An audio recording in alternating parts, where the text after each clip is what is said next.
Olá, eu sou Lamartine Ribeiro e hoje vamos falar de direito administrativo. Mais especificamente, um ponto que costuma causar bastante confusão: a organização da administração pública. O que nós chamamos de órgão público? O que é um ente público, uma entidade pública?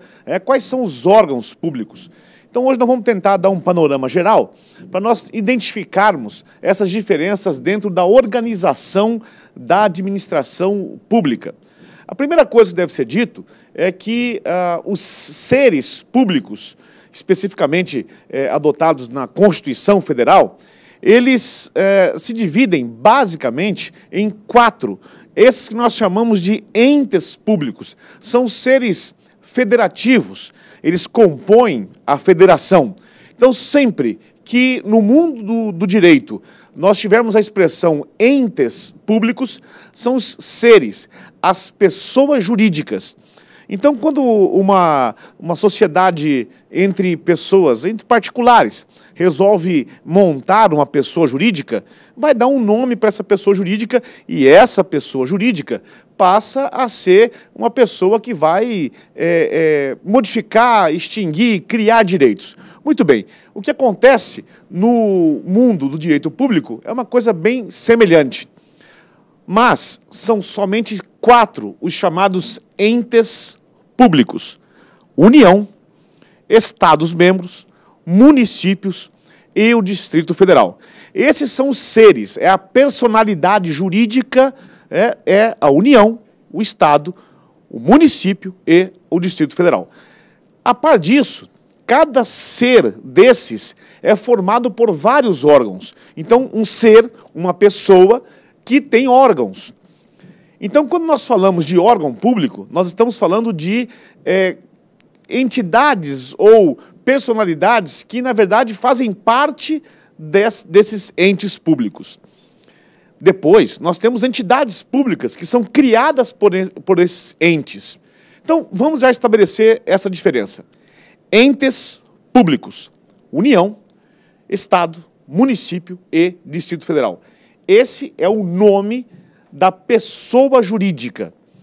A partir disso, a organização administrativa, ela começa a dividir esses entes em órgãos públicos. É essa a teoria que nós vamos estudar hoje da criação de órgãos públicos. Como é que surgem os órgãos públicos dentro da organização da administração pública? Vamos buscar, então, no nosso slide, a organização da administração pública. É a concentração e a desconcentração do Estado que faz nascer os órgãos públicos. Então, isso nós chamamos de administração direta, quando o Estado ele realiza o serviço público. O Estado, ele, pessoalmente, realiza a atividade que lhe é peculiar. Então, no sistema de concentração, o Estado age diretamente. O maior exemplo de concentração de serviço público é a segurança pública. É o Estado que age, é o Estado que faz. Mas, para melhorar a sua rotina de trabalho, o Estado se desconcentra para poder atender o princípio da especialidade, porque são tantos os tipos de serviços e de peculiaridades tão próprias que o Estado precisa se dividir. Por exemplo, é o Estado que presta segurança pública, mas também é saúde, também é educação, que são setores muito diferentes, mas isso vem de dentro do Estado. Por isso que quando se diz que o Estado é uno e indivisível, significa que o Estado é um só. A força, o poder do Estado é um só. Quando nós dizemos poder executivo, poder judiciário, poder legislativo, na verdade, o termo mais correto seria função. O Estado tem 3 funções, mas é um único Estado, concentrado no início, na concepção original, um Estado concentrado. Então nós precisamos desconcentrar o Estado. Essa desconcentração vai gerar a criação de órgãos públicos. E aí nós vamos classificar esses órgãos públicos conforme a sua posição dentro do corpo do Estado. Então imaginem que o Estado sou eu. O meu corpo é o Estado. Então eu tenho um nome, e o meu nome é União, ou o meu nome é Estado-membro, ou o meu nome é município. Então, eu preciso, para realizar bem os serviços a que eu me proponho a fazer, me dividir em órgãos. E essa divisão que depende da organização que está estabelecida para aquele Estado. Isso está na Constituição. Então, os órgãos, nós dividimos primeiro em órgãos independentes, que estão previstos na Constituição. Órgãos independentes, nós podemos dizer que são os órgãos máximos de cada Estado. O órgão que controla todos os outros. O órgão de deliberação máxima.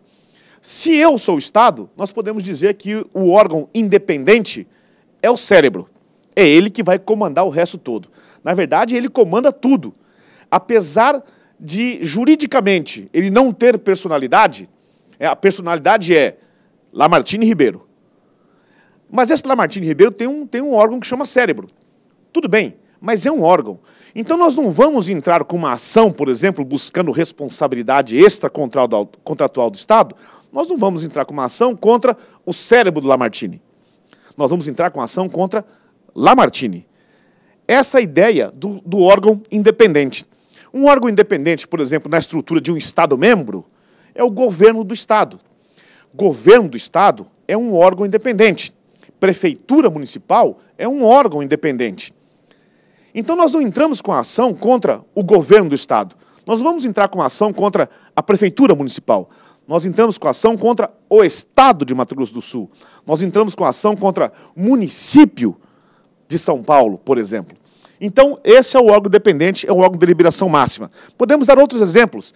O Senado Federal, por exemplo, é um órgão de deliberação máxima. Autônomos são os órgãos que estão logo abaixo do órgão independente. Ele tem autonomia técnica e financeira. Eles vão executar as tarefas se forem determinadas pelo órgão independente.